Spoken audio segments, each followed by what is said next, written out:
L'accession à l'indépendance. 15 août 1960, 15 août 2021, il y a 61 ans que le Congo devint indépendant, une indépendance précédée par la proclamation de la République le 28 novembre 1958. 15 août, un jour émouvant, devenu aujourd'hui une journée de réflexion, car elle est une étape essentielle de la vie de notre État, et c'est bien autour de la notion d'État que s'est articulée l'évocation du Premier ministre Anatole Kouliné-Makosso à l'occasion de la célébration du 61e anniversaire de l'indépendance du Congo. L'État, cette organisation que se donne une communauté rassemblée par l'histoire pour prendre des décisions, organiser sa cohésion, assurer sa survie.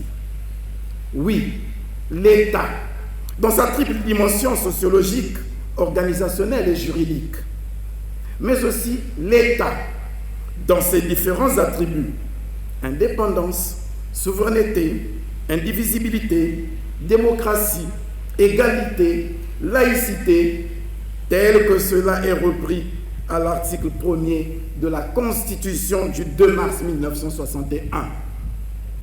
On peut donc comprendre tout le sens de l'exhortation d'André Malraux, nous demandons de commencer à construire nous-mêmes l'architecture du nouvel État. Et c'est ce que vous et chacun de vos prédécesseurs vous êtes attelés à faire depuis 1960.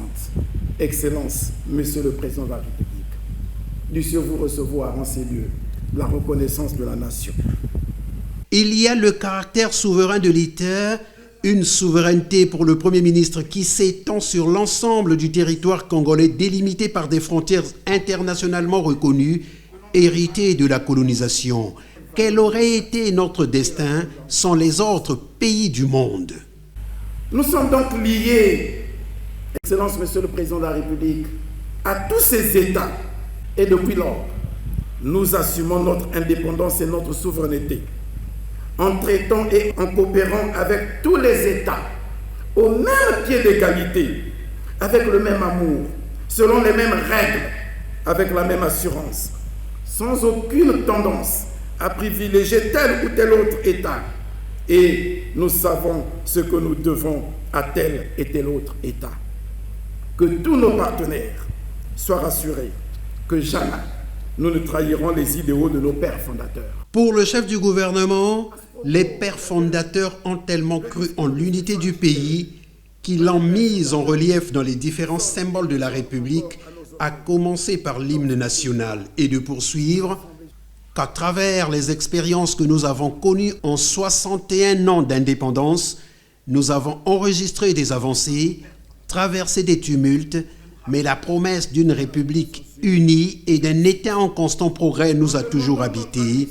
Le Congo peut donc tenir le cap.